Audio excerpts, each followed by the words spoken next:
सा गांव था, चंदपुर, जहां खेतों की खुशबू, मिट्टी की महक और छोटे छोटे घरों में मेहनत करने वाले लोग रहते थे। इसी गांव में रहता था एक गरीब लड़का जिसका नाम था रवि। रवि की जिंदगी बहुत कठिन थी। पिता का बचपन में ही देहांत हो गया था। माँ बीमार रहती थी और घर में इतना पैसा नहीं था कि वह दवाई ठीक से ला सके। रवि दिन में मजदूरी करता, रात में दुकान पर काम करता, बस माँ का इलाज करवाने की कोशिश करता रहता। गांव वाले कहते, गरीब की किस्मत ही फटी रहती है। लेकिन रवि एक बात जानता था, ईमान और मेहनत से बड़ी कोई दौलत नहीं।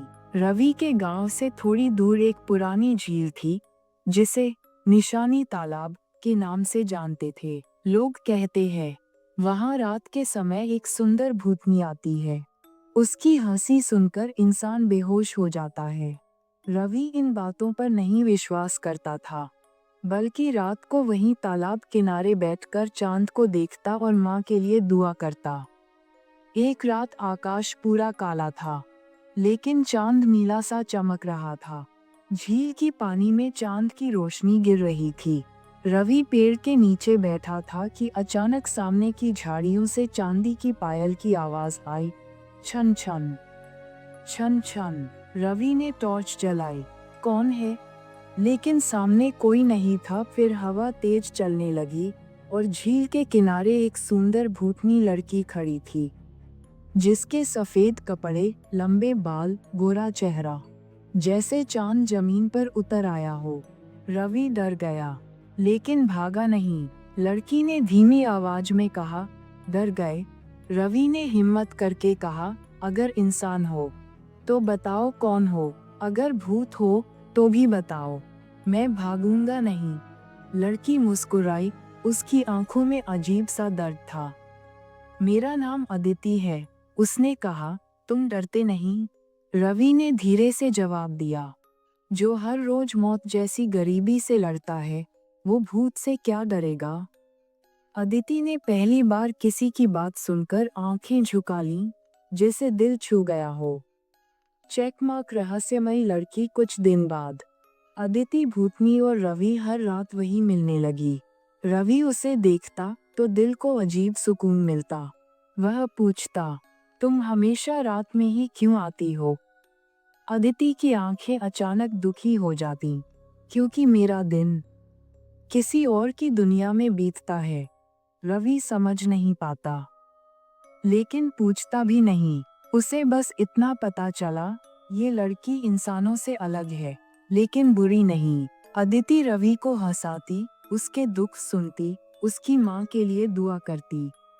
धीरे धीरे रवि का दिल बदलने लगा। वह उसे पसंद करने लगा, पर कहने की हिम्मत नहीं थी। एक रात रवि ने उससे कहा, तुम बहुत सुंदर हो, जैसे कोई सपना। अदिति मुस्कुरा दी, लेकिन उस मुस्कान में दर्द छुपा था। डरावना सच, एक दिन गांव वालों को पता चला कि निशानी तालाब पर रात में रोशनी दिखती है, पायल की आवाजें आती हैं। लोग डर गए। गांव के पुजारी ने कहा, वहां भूत है। जो भी गया, बर्बाद हो गया। किसी ने चुपके से देखा कि रात में रवि तालाब पर जाता है। आधी रात को 5 से 6 आदमी डंडे लेकर पहुंच गए। आज भूत पकड़ेंगे। रवि तालाब के किनारे अदिति से बात कर रहा था, तभी पीछे से किसी ने चिल्लाया, वो रहा, भूत के साथ बात कर रहा है। वे दौड़कर आए और रवि को पकड़ लिया। रवि चिल्लाया, रुको, वो किसी को नुकसान नहीं पहुंचाती।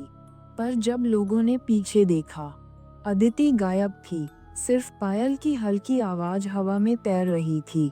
गांव वाले डर गए, ये सच में भूत है।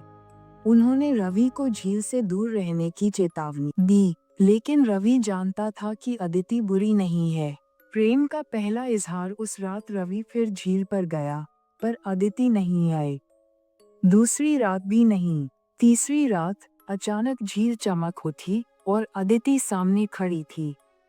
आज वह दुखी थी, उसकी आंखें लाल थीं, जैसे बहुत रोई हो। रवि ने पूछा, तुम क्यों छिप गई थी? क्यों नहीं आए? अदिति ने धीमी आवाज में कहा। मुझे डर लगा कि कहीं गांव वाले तुम्हें नुकसान न पहुंचा दें। मैं भूत सही, पर भावनाएं आज भी जिंदा हैं। रवि ने उसका हाथ पकड़ना चाहा, पर जैसे ही छूने लगा, उसकी उंगलियां अदिति के हाथ से होकर निकल गईं। रवि की आंखें भर आईं। तुम सच में भूत हो? अदिति ने सिर झुका लिया।